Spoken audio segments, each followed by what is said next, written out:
Meus queridos irmãos, é com muita alegria que eu quero cumprimentar a todos com a paz do Senhor. Amém. Quero louvar a Deus pela vida do nosso pastor Paulo Lucas Sacramento, pela oportunidade que nos concede de estarmos juntos hoje, principalmente com a responsabilidade de trazer a palavra, assim também como o pastor Moacir Bueno, nosso co-pastor setorial, que Deus em Cristo abençoe. Também todos os pastores e obreiros, com muito respeito, louvo a Deus pela vida dos senhores. Filemão, verso 11. Filemão, verso 11. Filemão, verso 11.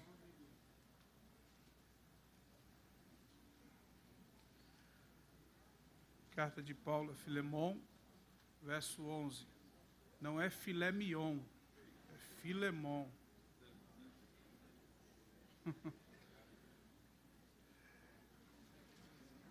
Louvado seja Deus. Só é você abrir em Hebreus e voltar que você acha Filemão.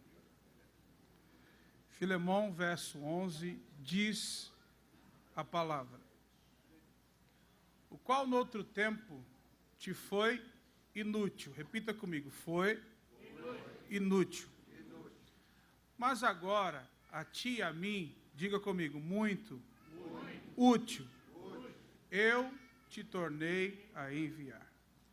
Agora repita comigo assim: toda inutilidade se torna utilidade quando está na mão de Deus. Queridos, essa é uma das cartas breves do apóstolo Paulo, contém apenas 25 versículos ou versos e aproximadamente 445 palavras, dependendo da tradução bíblica. E essa carta que o apóstolo Paulo escreve é uma carta pessoal de um membro da igreja de Colossenses, que, segundo alguns pesquisadores, e o próprio texto apresenta, ele era um homem rico, senhor de escravos, tinha muitas propriedades, e dentre das propriedades que tinha, ele também tinha alguns servos ou escravos que serviam ali, trabalhando com os seus bens, com suas coisas. Na carta de Paulo aos Colossenses, no capítulo de número 4, se você observar no verso de número 7, você vai notar que o mesmo Tíquico e o mesmo Filemão que Paulo cita, estão no verso de número 7, onde o apóstolo Paulo, lá no capítulo 4, verso 7, diz: Tíquico, irmão amado e fiel ministro, conservo do Senhor, nos fará saber o meu estado. Aí no verso de número 9, ele vai citar o homem por quem ele está intercedendo, que está na igreja de Colossos, que o texto diz: juntamente com Onésimo, amado e fiel irmão, que é dos vossos, e eles vos farão saber tudo que passa por aqui. É interessante porque esse Onésimo que o apóstolo Paulo está intercedendo, ele possivelmente fugiu da casa do seu senhor, mas ele não foge apenas só por fugir. Ele possivelmente levou alguns utensílios da casa de Filemão, algum dinheiro, e alguns pensadores do Novo Testamento chegam a dizer que ele levou pouca coisa ao ponto de, apenas para a viagem que ele fez, o dinheiro se acaba. E Onésimo, possivelmente porque pertencia à igreja de Colossenses, junto com o seu senhor, que era Filemão, junto com os irmãos daquela região, porque a igreja de Filemão, a igreja de Colossenses, ela foi formada quando o apóstolo Paulo pregou durante 3 anos na igreja de Éfeso, e eu já até preguei uma vez isso aqui. Um homem por nome de Epáfras, que é citado no capítulo 4 de Colossenses, que ouviu a pregação do apóstolo Paulo, que a maioria dos comentaristas neotestamentários acreditam que a formação da igreja de Colossos foi com base no que Epáfras ouviu de Paulo e formou essa igreja, e por isso que Paulo escreve a carta aos Colossos, auxiliando esse servo de Deus, que está servindo, e a igreja de Colossos, possivelmente, era centralizada dentro da casa desse senhor que era rico, que era o Filemão. E Onésimo, por ser servo de Filemão, conhecia o apóstolo Paulo, porque durante esses 3 anos pregando na igreja de Éfeso, e o Epáfras auxiliando na formação dessa igreja, e a mensagem de Cristo, porque se você observar o teor da carta de Filemão, ela relata um processo de intimidade entre o apóstolo Paulo e para quem ele está pedindo auxílio. Tanto que na carta de Filemão, o apóstolo Paulo fala: receba-o como se você estivesse me recebendo, trate-o como se você estivesse me tratando, cuide dele como se estivesse cuidando de mim. Então, os traços dessa carta, dessa intercessão, apresentam que havia um grau de intimidade. Por isso, Onésimo conhecia Paulo. E possivelmente dentro das cartas que Paulo escreveu na prisão, dentro das 4 cartas que ele escreve na prisão, essa intercessão é escrita em sua prisão em Roma, que possivelmente Onésimo encontrou com o apóstolo Paulo, e aí de verdade, ele se encontrou com o evangelho de Cristo através da pregação do apóstolo Paulo. Porque Paulo não era o obreiro frouxo que, quando a situação aperta, deixa de pregar e diz que Deus não gosta dele. Paulo era o obreiro que, quando a coisa apertava, ele sentia que tinha que pregar mais. E preso, ele consegue evangelizar e ganhar Onésimo para Jesus. Ao ponto de que, quando o apóstolo Paulo, permita no verso de número 1, porque ele começa a sua carta apresentando algumas pessoas de uma maneira muito culta, não indo direto ao ponto. No verso 1 ele diz: Paulo, prisioneiro de Jesus Cristo, e ao irmão Timóteo, amado Filemão, nosso cooperador. Paulo já começa dizendo assim: Filemão é um cooperador da obra. Quando Paulo fala que Filemão é um cooperador, Paulo já está dizendo para esse senhor de escravos que ele não é apenas um homem rico, mas que ele, a partir do momento que serve a Jesus, ele serve ao reino. Por que Paulo, minuciosamente, começa a falar isso? Aí no verso de número 2, e no verso de número 3, ele vai dizer: e a nossa irmã Áfia, e a Arquipo, que citei no capítulo 4 de Colossenses, nosso companheiro, e a igreja que está em tua casa. Paulo está dizendo, a igreja que foi formada, os cultos estão sendo na sua casa. Mas por que Paulo começa falando que ele é um obreiro e também afirma, a igreja está na sua casa, chamando de cooperador? A história diz que todo escravo que fugisse do seu senhor, se ele fosse pego, tinha 2 opções. Ou o seu dono colocava uma marca em sua testa para registrar que ele era um fugitivo, e uma letra que mostrasse que ele era um fugitivo. Ou a segunda opção, a sua vida era tirada, e principalmente pela gravidade do delito que Onésimo cometeu, que foi roubar o seu senhor. Porque ele pegou alguns bens e foi embora, fugiu. Por isso que Paulo faz questão de orientar e dizer: Filemão, você é cooperador do reino. Filemão, a igreja está na tua casa. Aí no verso 4 ele fala forte. Porque no verso 4 ele diz: graças dou ao meu Deus, lembrando-me de ti nas minhas orações. Paulo está dizendo, você é importante. A igreja está na tua casa. O que Paulo está preparando aqui é dizer, agora vai ser a hora de você provar quem você é.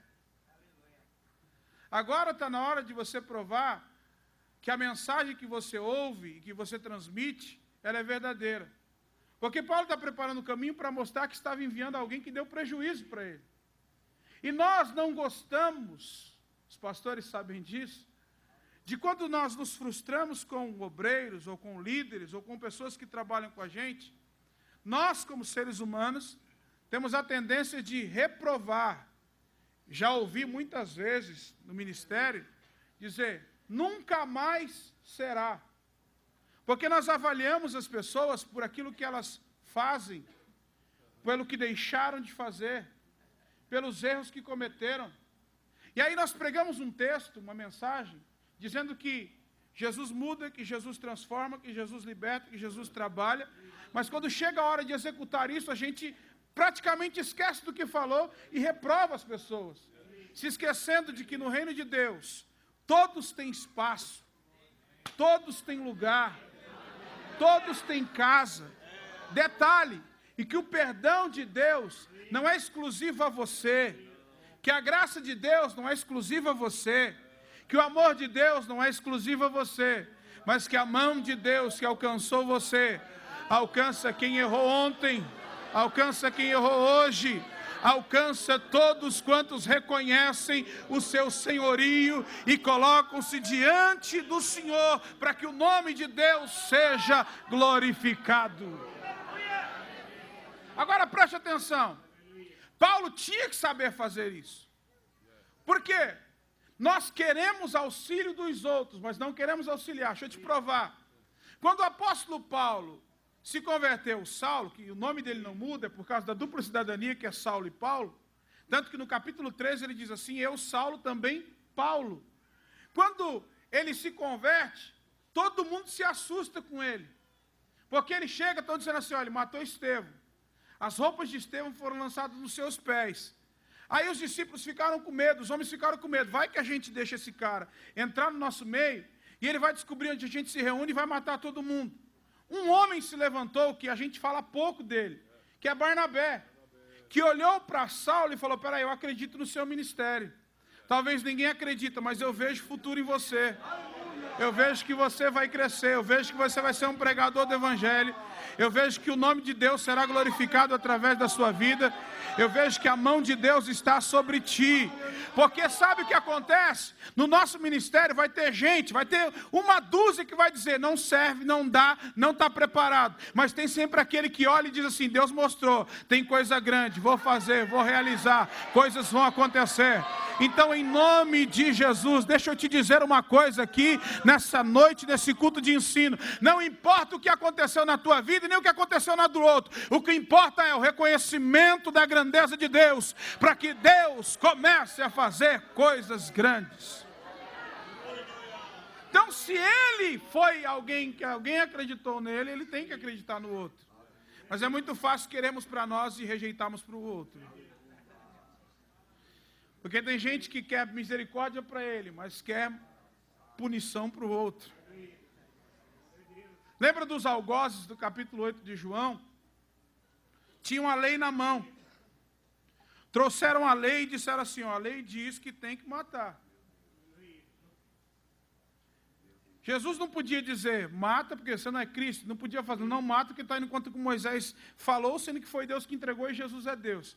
Aí Jesus fala, tudo bem, então vamos jogar como vocês querem jogar. Se vocês estão totalmente puros, pode jogar pedra.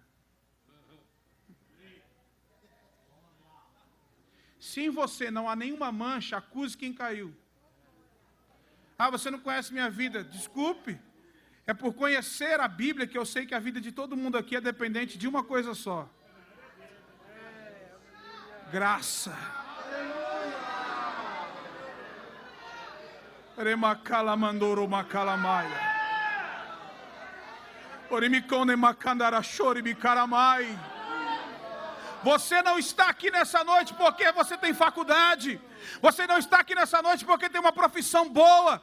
Você não está aqui nessa noite porque fala bem. Você não está aqui nessa noite pelos seus cursos que você fez. Você está aqui reunido com a igreja de Cristo porque a graça de Jesus chegou na tua casa, chegou na tua família. Quando ninguém mais acreditava em você, a graça te abraçou. Será que você pode levantar as suas mãos? Será que tem alguém aqui que foi abraçado pela graça e pode glorificar o nome do Senhor? Será que tem alguém aqui que pode entender que o que o homem diz sobre você não vale nada, mas o que Deus diz sobre você vale muito? Tem coisa de Deus para nós. Será que você pode adorar a Deus por um minuto?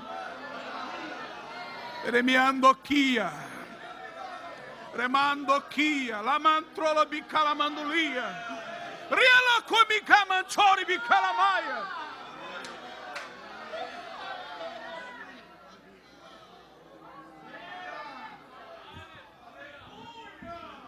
Paulo sabia que era importante acreditar no outro.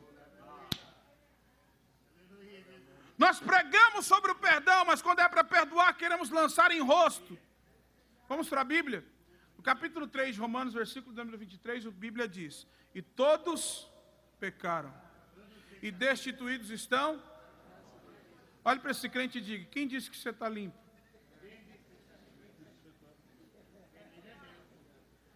Sabe por que você ainda sente Deus?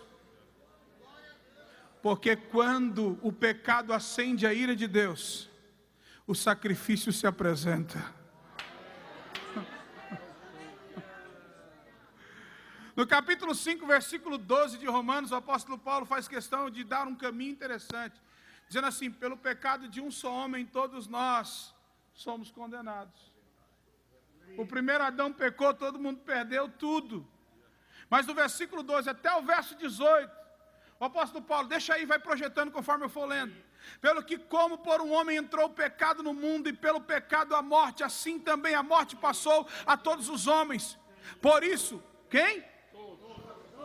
Continua. Porque até a lei estava o pecado no mundo, mas o pecado a imputado não haverá lei. No entanto, a morte reinou desde Adão até Moisés, até sobre aqueles que não pecaram à semelhança da transgressão de Adão, você e eu, a qual é a figura daquele que havia de vir. Mas não é assim o dom gratuito, como a ofensa, porque se pela ofensa de um morreram muitos, muito mais, muito mais, muito mais, muito mais, muito mais a graça de Deus e o dom pela graça que é de um só homem, Jesus Cristo, abundou sobre muitos. E não foi assim o dom, como a ofensa, por um só pecou, porque o justo juízo veio de uma só ofensa, na verdade para condenação, mas o dom gratuito veio de muitas ofensas para justificação. Olha o 17, que coisa linda. Porque se pela ofensa de um só a morte reinou, por esse, muito mais os que recebem a abundância da graça e do dom da justiça reinarão em vida. Reinarão em vida por um só. Quem é? Por um só. Quem é? Diga o nome dele. Por um só. Quem é? Quem é? Quem é? Quem é? Então melhore a sua adoração, porque por ele a graça te alcançou, obreiro. Será que você pode glorificar? Será que você pode exaltar? Será que você pode bendizer o nome de Jesus? A graça está aqui. Miriantui que minaragachore bacandara. Ele me calabatori me candaraia. Mui plow tui camblor piu tsukor me calminacia. O apóstolo Paulo, sabendo disso, porque ele também não era merecedor, ele falou: esse cara se converteu. Lembra que Jesus, lá no capítulo 9, versículo 17, os discípulos de João chegam a Jesus e vão dizer o seguinte: eles querem falar de Jesus, mas não tem coragem. Aí para falar de Jesus, eles usam quem? Os discípulos. Só que querem falar de quem? De Jesus. Aí eles falam: Jesus, a gente falar uma coisa que eu acho que o senhor não tem percebido, mas queriam falar dele. Nós percebemos que os discípulos do Senhor não jejuam. Jesus estava com quem? Eles estão comendo adoidado. Por isso que crente come, né? E a gente está questionando o que está acontecendo. Aí Jesus dá uma aula. Fala, não se põe remendo de veste nova em roupa velha, porque vai aumentar a rotura. E não se deita vinho novo. O odre, que era feito de pele de animal, se você pegar e for estudar o odre, que era betumado, colocado a graus Celsius para ficar perfeito, quando o odre ficava velho, porque o odre você colocava água, leite, vinho, qualquer líquido se colocava no odre, principalmente quando você andava pela estrada, pelo deserto, tinha sede, o que acontecia? Você bebia pelo odre. Só que quando o odre ficava velho, ele criava algumas fissuras, que o líquido que estava dentro do odre se esvaía, se perdia. Aí o odre precisava passar por um processo de restauração. Aí Jesus olha para eles que acham que sabem de tudo e diz assim, eu não posso deitar o vinho novo é o evangelho. Jesus está dizendo para eles, quando vocês continuarem velhos, não entenderem a graça, não entenderem a mensagem, tudo que eu disser aqui vai entrar e vai sair, vocês não serão restaurados, mas se vocês estiverem prontos para receber, com certeza, a minha palavra vai fazer efeito em vocês. Nunca foi o pregador que ganhou almas, é o poder da palavra que faz. Não é a oratória do pregador que faz, é a mensagem que faz. É óbvio, permita-me, não estou dizendo que você não deve se preparar, senão seria paradoxal o que eu estou dizendo. Mas o que eu estou dizendo é que Deus nunca dependeu da minha habilidade para fazer. Ele faz porque Ele é Deus, Ele opera porque Ele é Deus, Ele restaura porque Ele é Deus, Ele salva porque Ele é Deus. Deixa eu te provar uma coisa. Pega essa. Olha que Deus não precisa de ninguém. Josué no capítulo 10, permita-me essa observação. Ele fala, Deus, eu preciso de mais tempo para guerrear. O Senhor pode parar. Preciso de claridade, porque senão os inimigos vão fugir, não vai dar tempo, o que eu faço? Aí o texto diz que o sol parou, só que peraí. A ciência moderna diz que a Terra gira em torno do Sol, geocêntrica, não é heliocêntrica. Aí os cientistas vão falar, peraí, a Bíblia está errada. Leonardo Boff diz o seguinte, que todo ponto de vista parte de um ponto. O sol de Barueri não é o mesmo de Osasco, nem o de Jandira, porque é o ponto de vista. Aí, peraí, mas a Terra não podia parar. Deixa eu te explicar por quê. Ela está a milhões de quilômetros, a gente está parado aqui, ela está a milhões de quilômetros. Se ela parasse, era semelhante a você estar numa velocidade altíssima e do nada parar. Todo mundo é lançado fora do carro. Imagina a Terra parar. Deus não podia parar a Terra e também não foi o Sol que parou. O que Deus parou então? Me pergunta. Não, me pergunta, senão eu não falo. Deus parou o universo. Meu Deus! Por causa da oração de um homem. Você precisa entender que o que ainda faz na igreja é oração. Deus ouve aqueles que buscam. Em nome de Jesus, levante a sua mão.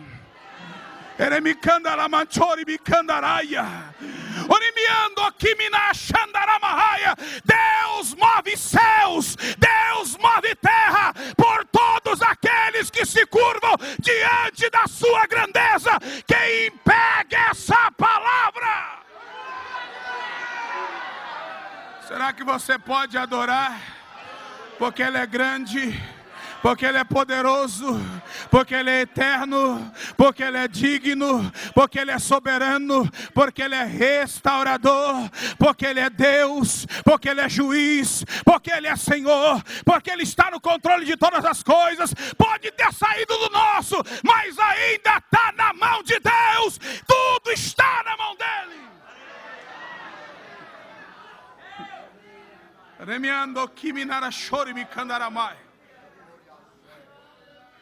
Ô pregador, mas por que Deus fez isso? Bíblia 11 verso 3.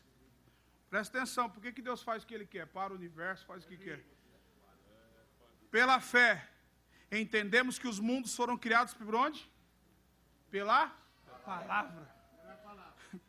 foram criados de maneira que aquilo que se vê, olha para o seu irmão e diga, o que você está vendo? Não existia. Deus não copiou de lugar nenhum. Aí o texto diz, de maneira que aquilo que se vê não foi feito do que é aparente. Ou seja, Deus não usou nada como exemplo. Se eu fosse hoje para a Europa e voltasse aqui no culto, falei, irmãos, eu estive em uma praça, que coisa linda. Aí para você entender qual era essa praça, eu tinha que dar algum exemplo de alguma coisa que fosse parecido, similar. Deus olhou e falou assim, peraí, deixa eu criar, vai ser assim. Vai ser isso. Então quando ele falou, vou parar o universo, vou parar o que quiser, porque ele faz o que quer. Porque ele criou tudo pela palavra. Por isso que ele opera. Por isso que ele realiza. O apóstolo Paulo, sabendo disso, ele está dizendo, esse Deus que é grande nos amou de forma tão grande, de forma tão poderosa, que mesmo em sua grandeza, ele olhou para nós pecadores e mandou o seu único filho para morrer por aquele que vai estar nas drogas, por aquele que está perdido, por aquele que está distante. E quando houver o reconhecimento de quem ele é, ele vai dizer, pode vir. Tem espaço para você aqui. Não, pregador, mas suja, é aqui que Deus limpa. Não, mas não está preparado, é aqui que Deus vai preparar para ele fazer coisas grandes. Quem era você quando chegou na igreja? Quem era você? Você já pensou ser advogado, Rivelino? Nas drogas, perdido? Se a gente desse espaço para cada um contar um testemunho, e é assustador, tem gente que você tem até medo depois que ele conta o testemunho. Fala, rapaz, você é crente de verdade agora, porque eu estou com medo. Você mudou de verdade? Mas você está aqui, quando prega, Deus salva. Quando canta, Deus renova. Quando abre a boca, Deus faz. Por menos conhecido que você seja, quando você abre a boca no nome de Deus, as coisas acontecem. Isso é graça.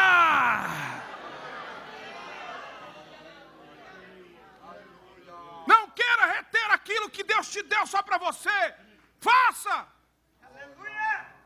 Opere coisas grandes em nome do Senhor. Por isso que o apóstolo Paulo, no verso 8, ele está falando, esse Deus que é grande, esse Deus que é poderoso, esse Deus que eu conheço, esse Deus que vocês receberam, ele fala para o Filemão, você é um cooperador, a igreja está na sua casa, você ouviu pregação, você ouviu mensagem, agora é hora de exercitar. Aleluia. Falar é fácil, gente. Já viu falar de perdão quando não precisa perdoar? É lindo. Tanto que o amor bíblico, ele não é um sentimento. Se você pega a filosofia vai dizer que o amor é um sentimento. O amor bíblico é uma construção e a disponibilidade em amar. Sabe por que tem gente que não consegue ficar casado, de separei, não dava mais? Porque ele quer apenas casar em prol de um hedonismo, uma felicidade própria. Ele não se disponibiliza a amar. Porque Jesus, quando falou sobre o amor, ele não falou, você vai sentir amar. Ele disse, você vai lá e pede perdão, não é sentimento. Ah, eu não senti de pedir perdão. Toma vergonha na cara. Você se disponibiliza a amar. Jesus falou, ei, está ofendido? Não espera o ofensor pedir perdão. Vai você que está ofendido e pede. Não é para amar quem te ama, ama quem te odeia, porque é disponibilizar a amar. Então a hora da igreja demonstrar a graça de Deus é nas atitudes, é abraçando, é amando, e entendendo que nós vivemos da graça.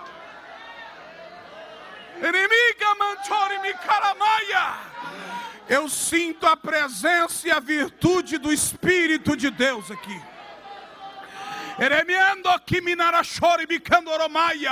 O Senhor está dizendo pela palavra dele, está chegando o tempo de liberar perdão, está chegando o tempo de abrir a alma para Deus operar o extraordinário em nome de Jesus. Quem pega essa palavra glorifica a Jesus.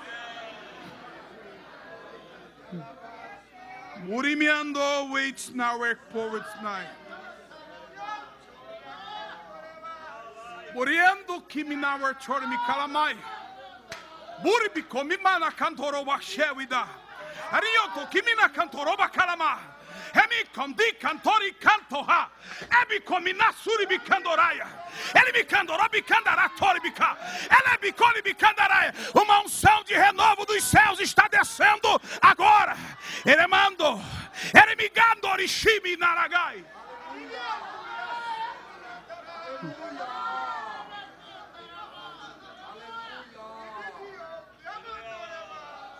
Verso 8. Paulo está intercedendo por um escravo que se converteu. Vamos mudar? Você vai interceder por alguém que se perdeu, mas voltou. E vai mostrar que tem lugar para ele aqui. Olha o que ele diz. Verso 8. Pelo que ainda que tenha em Cristo grande confiança para te mandar o que te convém. Olha que forte 9. Todavia, peço-te antes, por amor, sendo eu tal como sou Paulo, o velho, e também agora prisioneiro de Jesus Cristo. Note que ele fala novamente. Aí no 10, peço-te por meu filho. Só que só pode pedir quem tem crédito.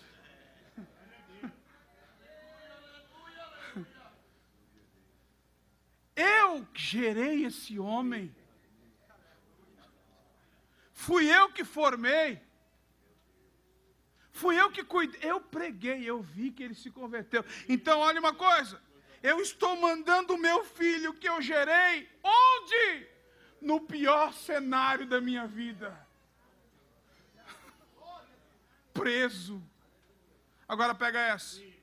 Nos maiores escuros da nossa alma e nos piores momentos da nossa vida, duas coisas acontecem. Pega essa. Deus me faz gerar. Aleluia. E ser gerado.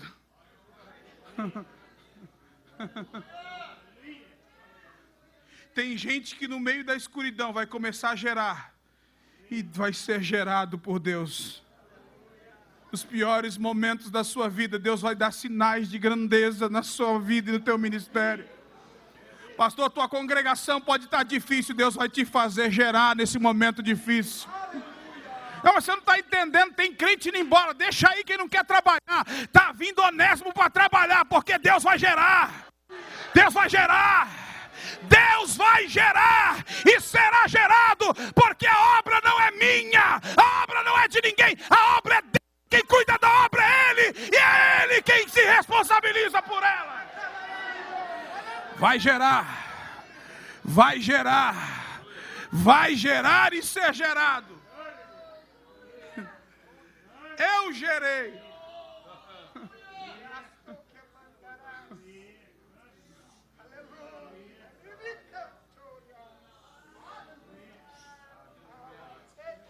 Mas o mais lindo é o 11. Porque no 11, Paulo está fazendo um trocadilho no grego. O nome de Onésimo quer dizer útil. Só que olha o que ele diz no verso 11. O qual em outro tempo te foi inútil. Espera aí. Paulo está dizendo, não olha para o passado dele não. Não olha para quem ele foi não. Pastor, aquele obreiro que voltar, que falou mal de você, saiu da tua, quando voltar lá, não olha para o que ele fez não. Olha para o que ele pode ser na mão de Deus. Quando aquele membro, sabe aquele membro que a gente até ora para Deus tirar de lá, mas quando ele voltar, fala mal dele não. Não queima ele não, como a gente diz por aí. Abraça ele e diz, vamos gerar. Vamos gerar. Porque toda impossibilidade se torna impossibilidade quando está na mão de Deus. Na minha mão não tem jeito, mas na mão de Deus tem solução. Na minha mão não tem resposta, mas na mão de Deus tem direção. Na mão de Deus tem jeito. Tem jeito. Aí Paulo faz um trocadilho dizendo, Ele foi inútil, mas agora vai dar gosto de ter ele aí. Ele vai gerar. Porque ele foi gerado em prisões comigo, preguei a mensagem do Evangelho, ele está voltando. Você tem direito de matar, tem direito de marcar ele na testa, tem direito de fazer o que você quiser com ele, mas não usa o direito que você tem, não. Usa a graça que você recebeu junto com ele. Às vezes não é estar certo, às vezes é entender que a graça alcança. Às vezes não é querer provar, está vendo aí? É você mostrar que a graça alcança todos. Não queira isso, isso não é evangelho, um evangelho que você deseja o mal, ora para o irmão morrer, ora para acontecer isso com o irmão. Isso não é evangelho. Cristianismo é o cristianismo que abraça o caído, que levanta o necessitado, para que Deus possa fazer coisas extraordinárias. Para eu terminar, para o pastor não puxar meu paletó. Me acompanhe. Quando você quebra um vaso na sua casa, vamos lá, me ajude a terminar de pregar. Você está lá, o vaso quebrou. A primeira coisa que você faz na sua casa é pegar o quê? Uma vassoura e fazer o quê? Juntar os... Depois que você junta o caco, você pega o quê? Depois que você pega a pá, você coloca onde? Quem disse que Deus pega vaso quebrado e joga no lixo? Porque se quebra, quebra na mão dele, ele molda de novo. Tremiandoquia. Tremiai, oits, dewi calimaia. O Espírito de Deus acaba de comunicar ao meu espírito que está restaurando vidas aqui essa noite. Levante uma das suas mãos para o céu para receber. Diz o Senhor pela palavra que é dele: eu dou vida, eu restauro, eu levanto. O teu passado não diz o que eu vou fazer com você, apenas reconheça o senhorio dele, que as coisas vão começar a mudar. Sobre a sua mão direita tem poder, sobre a sua mão esquerda tem autoridade. Quem era inútil vai se tornar útil para a obra de Deus. Pega essa palavra aí agora e receba a restauração de Deus aqui. Deus já está tocando em gente aqui. Na galeria, recebe a presença de Deus aí. Na nave da igreja, dos músicos, receba a restauração. Deus está te tocando aí. Magamanchobi managarosuri migandaramai. Kincho minagandorosundereia. Miwitsnawi kiminasi arabakandaramai. Ele me camanchori me candarabadorebaia. Eminácia, Robi Porque Minaia, Ricandori Bicandolibi Darabaia, Eriaio Siwi Daribi Candarai. Eu encerro com o verso 12. Só com essa parte. E tu torna a recebê-lo. E tu torna a recebê-lo. Mas por que eu tenho que receber? Porque ele foi gerado e vai gerar. Olha para esse crente que está do seu lado, mais bonito. Se não tiver ninguém bonito, pode ficar olhando para mim. Diga para ele assim: deixa eu te dizer uma coisa, irmão. Tudo que é inútil, quando vem para a mão dele, se torna útil. Agora diga para ele com cara de profeta, que profeta faz cara feia. Olha com cara feia para ele, diga assim: deixa eu te contar uma coisa. Do jeito que está. Diga para ele, do jeito que está, não fica. Deus muda, Deus restaura, Deus transforma, Deus levanta, Deus faz. Nenhuma palavra dita do Senhor ao teu respeito cairá por terra. A inutilidade vai se transformar em utilidade. Quem pega, Deus está restaurando aqui. Eu preciso perguntar: tem alguém aqui que quer voltar para Jesus hoje? E você vai sentindo, porque Deus está renovando aqui. Tem alguém que quer retornar para Jesus aqui hoje? Vem depressa.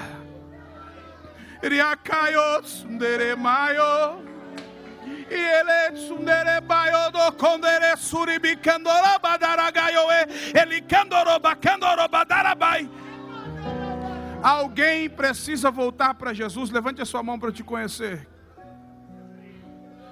Que quer voltar para Jesus hoje? Tem alguém que quer voltar hoje nesse culto de sexta-feira? Vem depressa. Jesus quer te fazer útil. Alguém que precisa aceitá-lo como Senhor? Tem alguém aqui? Não há ninguém? Que Deus em Cristo te abençoe. Repita comigo. Eu pude ser um dia inútil, mas hoje a graça me alcançou e eu sou útil. Eu dou fruto. Que Deus abençoe.